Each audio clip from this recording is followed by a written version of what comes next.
ನೋಡಿ, ಇದು ಕೈಲಾಸ ಬಾಗಿಲು ಅಂತ ಈ ಸ್ಥಳ.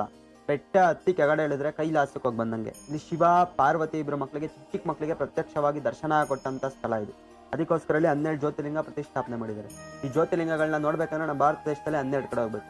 ಇಲ್ಲೊಂದೇ ಕಡೆ ದರ್ಶನ ಆಗುತ್ತೆ. ಭಕ್ತಿಯಿಂದ ಮೇಲ್ಗಡೆ ಹೋದ್ರೆ ಗಂಗಾಧರೇಶ್ವರನ ದೇವಸ್ಥಾನ, ವೀರಭದ್ರ ಸ್ವಾಮಿ ದೇವಸ್ಥಾನ, ಸುತ್ತ ಬಸವಣ್ಣ, ಎತ್ತ ಬಸವಣ್ಣ, ಶಾಂತಲ ಆತ್ಮಹತ್ಯೆ ಮಾಡ್ಕೊಂಡಿರೋ ಸ್ಥಳ ಇದು. ದಕ್ಷಿಣ ಕಾಶಿ ಶಿವಗಂಗಾ ಕ್ಷೇತ್ರ ಅಂತ. ಮೇಲ್ಗಡೆ ಹೋದ್ರೆ ಗಂಗಾಧರೇಶ್ವರನ ದೇವಸ್ಥಾನ ಇದೆ. ಬೆಟ್ಟದ ಹಿಂಭಾಗ ಹೋದ್ರೆ ಶಾಂತಲ ಆತ್ಮಹತ್ಯೆ ಮಾಡ್ಕೊಂಡಿರೋ ಸ್ಥಳ ಇದೆ. ಶಾಂತಲ ಏನಕ್ಕೆ ಆತ್ಮಹತ್ಯೆ ಮಾಡ್ಕೊಂಡಿದ್ಲು ಅಂದ್ರೆ ಅವಳು ಮಕ್ಕಳಾಗಿಲ್ಲ ಅನ್ನೋ ಬೇಡೂರು ಹಳೆಬೇಡು ವಿಷ್ಣುವರ್ಧನ ಹೆಂಡತಿ ಮಕ್ಕಳಾಗಿಲ್ಲ ಅನ್ನೋ ಕಾರಣಕ್ಕೋಸ್ಕರ ಬಿದ್ದು ಆತ್ಮಹತ್ಯೆ ಮಾಡ್ಕೊಂಡಿರ್ತಾಳೆ. ಅವಳು ಬಿದ್ದಂತ ಸ್ಥಳದಲ್ಲಿ ಅರಳು ಅವರೆಕಾಳು ಕಟ್ಕೊಂಡು ಬಿದ್ದಿರ್ತಾಳೆ. ಅವಳು ಬೀಳ್ಬೇಕಾದ್ರೆ ಆ ಸ್ಥಳದಲ್ಲಿ ಅವರೆಕಾಳು ಮತ್ತೆ ಇವತ್ತು ಬೆಳೆದಿದೆ. ಆ ಬೆಳೆದಿರೋದನ್ನ ಉಜ್ಜಿ ನೋಡಿದ್ರೆ ಅದು ರಕ್ತ ಆಗುತ್ತೆ. ಇವತ್ತು ಪರೀಕ್ಷೆ ಮಾಡಿ ನೋಡ್ಬೋದು. ಅದು ಆ ಕಾಳನ್ನ ತಗೊಂಬಂದು ಮನೆಗೆ ಸಾಂಬಾರ್ ಮಾಡಿದ್ರೆ ಅದು ಸಾಂಬಾರ್ ಆಗಲ್ಲ, ಅದು ರಕ್ತ ಆಗುತ್ತೆ. ಇವತ್ತು ಪರೀಕ್ಷೆ ಮಾಡಿ ನೋಡು. ಅವ್ಳು ಬಿದ್ದಂತ ಸ್ಥಳದಿಂದ ಒಂಚೂರು ಮೇಲ್ಗಡೆ ಅಲ್ಲಿ ಕಪಿಲಾ ತೀರ್ಥ ಅಂತ ಇದೆ. ಕಪಿಲಾ ಮಹರ್ಷಿಗಳು ಅಲ್ಲಿ ತಪಸ್ ಮಾಡಿ ನೀರು ತೆಗ್ದಂತ ಸ್ಥಳ. 365 ದಿನನೂ ಅಲ್ಲಿ ನೀರಿರುತ್ತೆ ಯಾವಾಗ್ಲೂ. ಮತ್ತೆ ಗಂಗಾಧರೇಶ್ವರನ ದೇವಸ್ಥಾನ ಬಂದ್ರೆ ಅದು ಗಿರಿ ಒಡೆಯ, ಬೆಟ್ಟದೊಡೆಯ.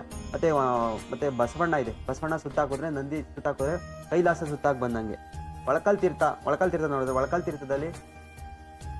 ತೀರ್ಥದಲ್ಲಿ ಅಂದ್ರೆ ಪಾಪ ವಿಮೋಚನಾ ತೀರ್ಥ ಅಂತ. ಪಾಪ ಪುಣ್ಯ ಪರೀಕ್ಷೆ ಮಾಡ್ಕೊಳ್ಳೋದಕ್ಕೆ ರೇಣುಕಾಚಾರ್ಯರು ತನ್ನ ಕಮಂಡಲದಿಂದ ಗುದ್ದಿ ತೀರ್ಥದಂತ ಸ್ಥಳ ಇದು. ಕೈ ಹಾಕಿದ್ರೆ ನೀರು ಸಿಕ್ಕಿದ್ರೆ ಪುಣ್ಯ ಅಂತ ಹೇಳ್ತಾರೆ. ಮಾಡಿರೋ ಕರ್ಮ ಅರ್ಧಿಲ್ಲ ಆದ್ರೆ ನೀರು ಸಿಕ್ಕೋದಿಲ್ಲ. ಮತ್ತೆ ಉರಿಗಂಬ ತೀರ್ಥಕಮ್ಮ ಅಂತ ಮೇಲ್ಗಡೆ ಇದೆ. ಉರಿಗಂಬದಲ್ಲಿ ಕಾರ್ತಿಕ ಮಾಸದಲ್ಲಿ ಕಿರುದೇವಳಿಗೆ ಅಂತ ಬರುತ್ತೆ. ಆ ಕಿರುದೇವಳಿಗೆಯಲ್ಲಿ ದೀಪ ಹಚ್ತಾರೆ. ಆ ದೀಪ ನೋಡ್ಬಿಟ್ಟು ಮೈಸೂರು ರಾಜರು ಅವಾಗಿನ ಕಾಲದಲ್ಲಿ ತೀರ್ಥ ಪ್ರಸಾದ ತಗೊಂಡಿದ್ರು. ಇಲ್ಲಿಂದ ಮೈಸೂರು ಮಹಾರಾಜರು ಕಾಣಿಸೋದು. ಮತ್ತೆ ತೀರ್ಥಕಮ್ಮ ಅಂತ ಇದೆ. ಜನವರಿ 14 ಮಕರ ಸಂಕ್ರಾಂತಿ ದಿವಸ ತೀರ್ಥ ಬರುತ್ತೆ. ಆ ತೀರ್ಥನ ಗಂಗಾಧರೇಶ್ವರ ಮತ್ತೆ ಪಾರ್ವತಿ ದೇವಿಗೆ ಧಾರೆ ಮಾಡ್ತಾರೆ. ಅವತ್ತು ಸಂಕ್ರಾಂತಿ ದಿವಸ ನಮ್ಮೂರಲ್ಲಿ ಜಾತ್ರೆ. ಅವತ್ತು ಈ ಬೆಟ್ಟ 4 ದಿಕ್ಕಿಗೆ 4 ಆಕಾರ ಕಾಣಿಸುತ್ತೆ. ದಕ್ಷಿಣ ಕಾಶಿ ಶಿವಗಂಗಾ ಕ್ಷೇತ್ರ. ಇನ್ನೊಂದೇನು ಅಂತ ಹೇಳಿದ್ರೆ, ಸೊ ನಾನು ಬರೋತ್ತಿಗೆ ಸಿಕ್ಕಾಬಟ್ಟೆ ಪ್ಲಾಸ್ಟಿಕ್ ಐಟಮ್ಸ್ನ ನೋಡಿದೆ.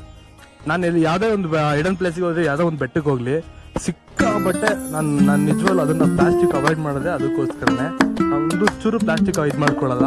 ಸೊ ಅದಕ್ಕೆ ದೊಡ್ಡ ಪ್ಲೇಸ್ಗಳಲ್ಲಿ ಪ್ಲಾಸ್ಟಿಕ್ ಅವಾಯ್ಡ್ ಮಾಡ್ತಾರೆ ಶಿವಗಂಗೆ ಬರೋ ಜನಗಳು. ಸೊ ನಿಯರ್ ಬೈ ಇದೆ ಅಂತ ಹೇಳ್ಬಿಟ್ಟು ಬಂದು ಹಾಳು ಮಾಡೋ